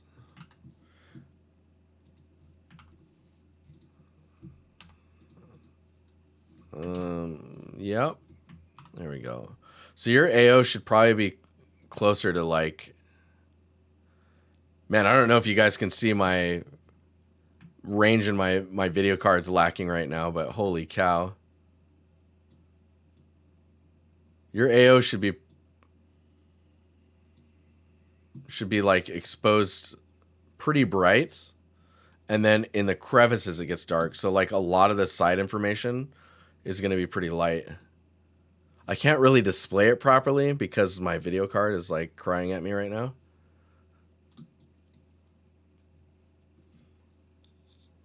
Yeah, I think so. If you were lifting this up to move it, the wheels are like, it would leak this direction. That's totally spot on. Specular, yeah, okay, yeah. Generally speaking, though, this looks really nice. I wouldn't have the noise that you have on top of the surfaces. Let me look at your roughness again. Your roughness is where it's really shining. Like it looks really good. Oh, I see why it would spill this way though. See the Ah, it makes so much sense now. So if you were to tip this up, lifting it to bring it somewhere, it builds up here, and then when you put it down, it leaks this way.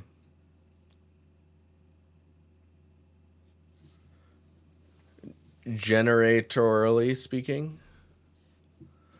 Glitchy, how you doing, man? I think your albedo, now that I'm looking at us, like just in its full final render pose. Oh man, look at the difference there. This I actually prefer. The other one's just too contrasty.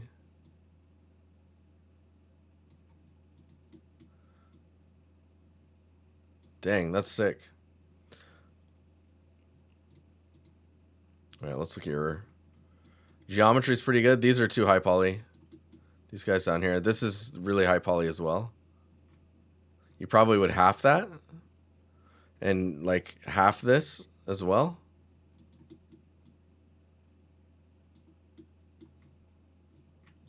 Depends, I guess, if it's a third person game or a first person game, you know? Yeah, all these could be flat. They're just so small. But it's very well done.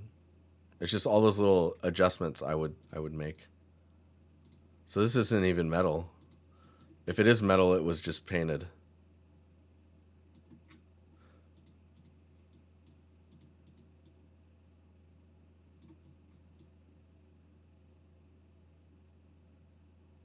Dang. Yeah, this is cool.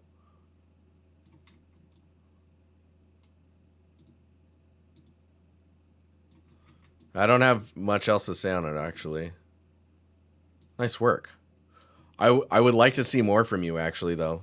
I want to see where you're going with your skill set currently. Because I think as you post more work, you'll get reactions in chat and through your critiques and feedback. You'll just get better. Because I think you have an eye for the details.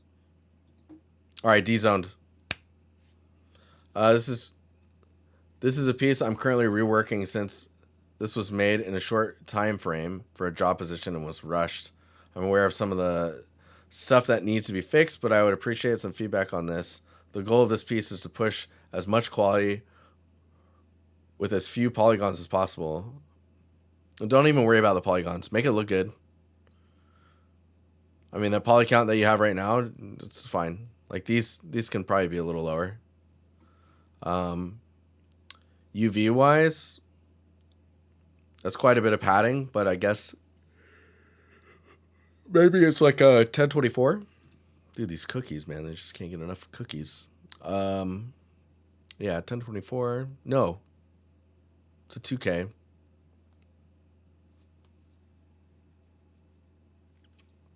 So I think what I would suggest looking at is in your materials, add more logic as to why the paint is being removed, not just like uniformly kind of overall removed, right? Everything should have a reason as to why it looks the way it looks.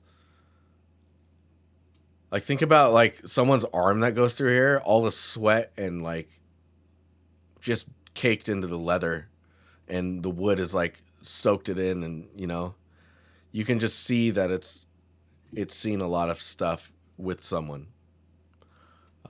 So it's that, and I would say the paint, really like pushing that paint surface. Also the scale of the noise, definitely 70-30. 70-30 is the way in.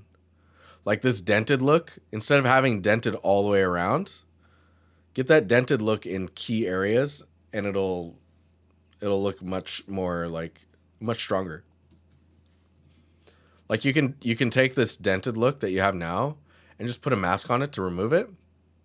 And then just like I do in Photoshop, paint in where you want the denting to happen, and then you can have it fall off as quickly as you or as slowly as you want. But that'll give you some like areas of rest pretty quickly. I think I need to see your new one first. I'll give feedback on that.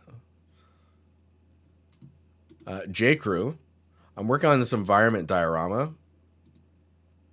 Meant to be some sort of battle platform like Smash, or like Super Smash, I'd say. Still tweaking the lighting. Plus, we'll add the snow. Any feedback? All right, let's take a look here.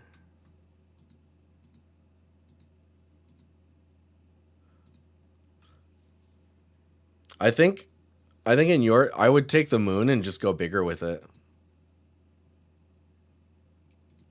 And the painted sky, I would like, hang on here. I would do this. Oh wait, what? So the painted sky, I'm just gonna eyedrop it here. But like get it to flow with the, I think it could be really cool. If it was flowing around, so it's kind of like framing the, like encompassing the entire scene. If you want it to be like a Smash map, let's see here.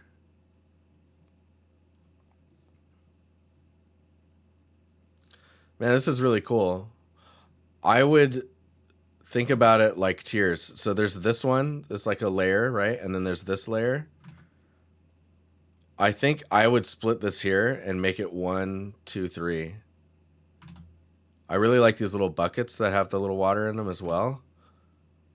I don't know where those are going. This little spout's going down. Oh man, these are cool. I would use more space than what they're doing in the concept.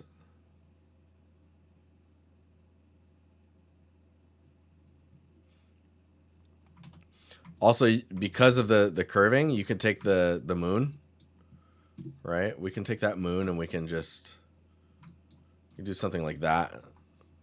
Yeah, dude.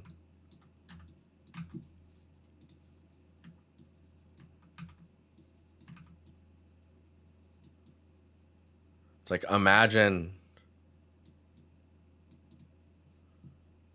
Maybe that's too big. I don't know.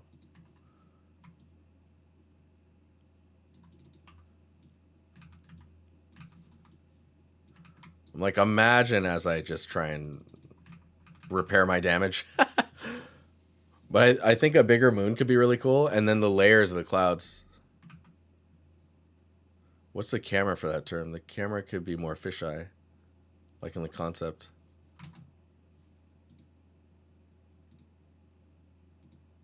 Fisheye, yeah. What's the camera term for that? Fisheye, I think. I mean, so where you're going with it is really cool. I would say figure out how you want to frame everything before you go further with texturing and materials and stuff. Because right now, like, this feels strange to me. I guess because it needs the snow on it and whatnot. And then there's like the pieces of stone around the edge. This also feels like it's quite high up, whereas yours doesn't really feel as high up. You see like the snow top here? Getting yours really elevated and kind of lifted over the frog so that you can get the lighting to really pop. I think this just needs to get bigger. It's kind of like what Muck's saying with a fisheye. I think just scaling it up would do the trick. Tag me on Discord next time you're posting that one, because I'd be curious to see your progress. But I don't think I have anything else to say on it other than that. Yeah, and try the sky wrapping around the edge. I think that could be really cool. Okay, Blue Pixel made the sci-fi scene as part of a year 2 project for which is creating a passageway. Any feedback would be amazing. Awesome. Hey, thank you. I'm sorry I'm like rushing these last few. I guess it's forcing me to look at very specific things, which is good. I feel like this is an amusement park. I don't know why. So it's sci-fi. The scale is confusing for me. I don't know the size of these. I guess this is a lens. So this is like a hallway.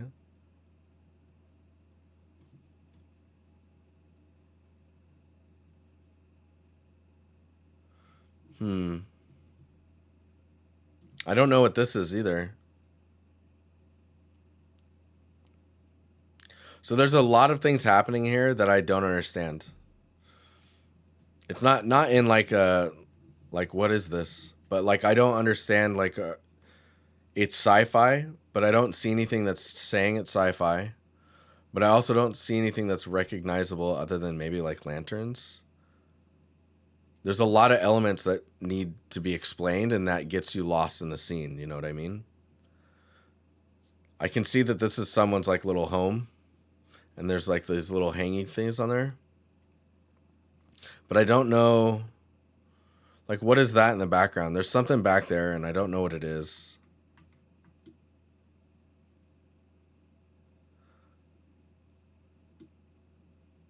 Is that a pet carrier? Anyways, it's hard to tell what things are and what the scale of things are. I'm assuming that this is just a hallway's width, and like these are lanterns, and that's like the length of a bed. So this is a pretty narrow space.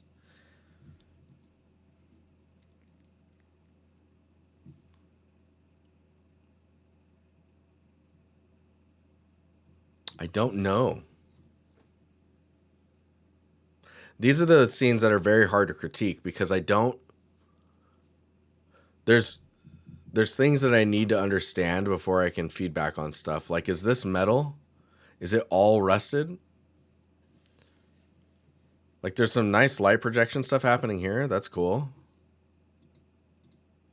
The music I'm listening to is rough. Hang on here. Okay. Nice. Adding a human in here would help just to understand the scale.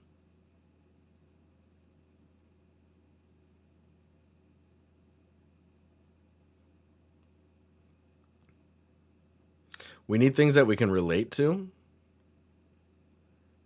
which is why like adding a human tends to help.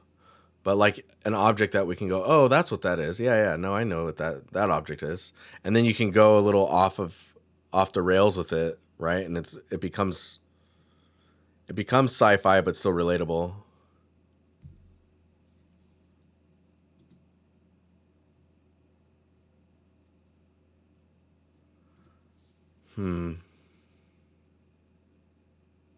Walls look like Doom 64. I love the idea. Yeah, see it. I need to understand what's what. Like, how is this? There's too many things to ask, I think. Materials look really interesting on this, but the rest is very hard to read. And I don't know what the thing is in the back. Oh, my watch is listening to me. Yeah, all the albedos seem quite dark, and your roughness is pretty similar throughout. So it's hard to read and give feedback on this. I'm trying to understand why I can't really say anything. I think I need more explanation on this scene. Please DM me and give me some more understanding on this. Like maybe some references as well for things that you're being inspired by, because I need to understand why I can't critique this. Like materials here look good, but I don't know what this thing is. The materials on the wall all feel very similar in roughness. I don't know what the materials are. Maybe it's all rust. The scale of these patterns feels really small, and I feel like they're supposed to be bigger, but I don't know the scale of the space. So maybe I'm wrong and I'm reading that incorrectly. You know what I mean? It's those types of things that are making me bounce around a lot in my own mind. But let's get you that community tag as well. We've got a few more to go here. Blue Pixel, you got community. Okay, we're good. We're good. Compositionally, it's all right. Like it doesn't feel strange. I just don't understand anything. I feel bad about it. Talk to me later. Hey, Manhattan, have a good one. We're going into overtime now. I've got 2 more to do, and then I got to get out of here. Interest or sculpting class, final project modeled on Maya, sculpted in Mudbox. Yo, I have not heard about Mudbox in ages. Dude, cool. Textures in Substance Painter, rendered in Marmoset.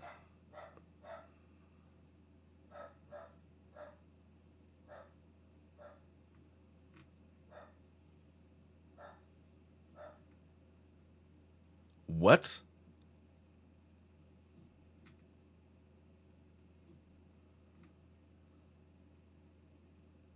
Hang on.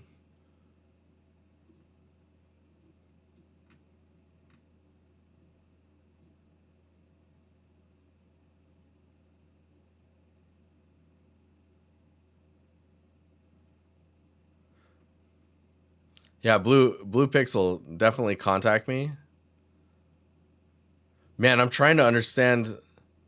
So I'm going to be super honest. When I look at this photo inspiration and the material inspirations, I'm like, all right, yeah, cool. Dude, when I look at this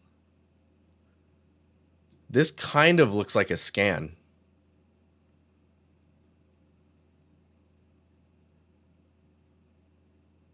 Like I'm getting scanned vibes. Especially when you look at this. I can tell when you added like the bricks and stuff. Good, I just painted it. You have really nice I don't know, like understanding of where you want to put your details.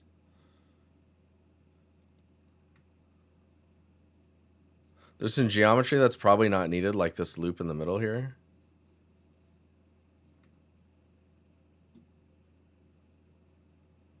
The UVs are also like, I would only put the door in one, and I would put the walls in another, and then the ground in one. Yeah, it felt very scanned, so strange. This looks really good though. Um, it's really dark up here. I would probably watch out for that. Don't go too dark. And be careful with the bricks and the stones on the ground being like too extreme in the way that they're displaced or modeled. Like the information on it is really dark, like all the little speckly info inside of the brick, and then the kind of mossy stuff on the ground in between the stones is like glowing green.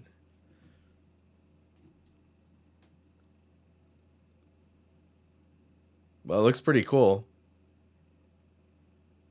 Yeah, it's weird. I'm getting scan vibes like no one's business right now.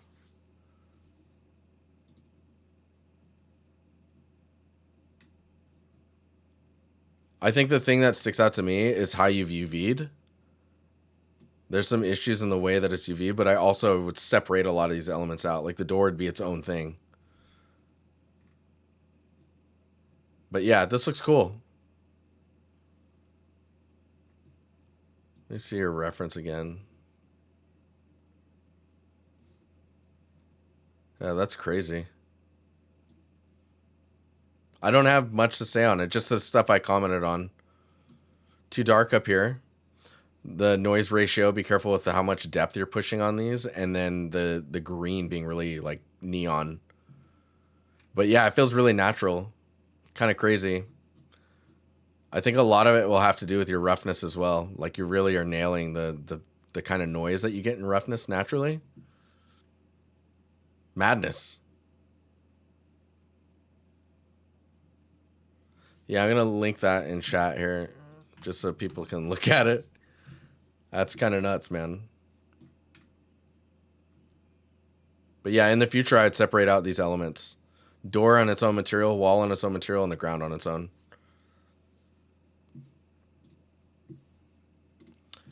Working on this stylized sci-fi scene for a project. Cool. So there needs to be a reason why the stairs go all the way around like this. Like the problem I think when people are able to make up their own stuff is they don't think about all the stuff that architects have to think about, right? And that's not like a diss towards us artists. We're just not architects. But understanding why things are built the way they are will help you head in a direction that works for what you're trying to do. And heading in a direction that's, I'm trying to reword that because that went in a circle. But the way you're building a space should resemble how things are actually built in real life. It's the same with PBR. It's why PBR looks good for some and not for others, because you have to understand how PBR works, how materials receive lighting. And the same goes with this stuff, is figuring out how to get the stairs. Like, why are they like that? Why is the floor modeled the way that it is? Are those tiles like manufactured and then they're placed down and then the stairs are put on top of them?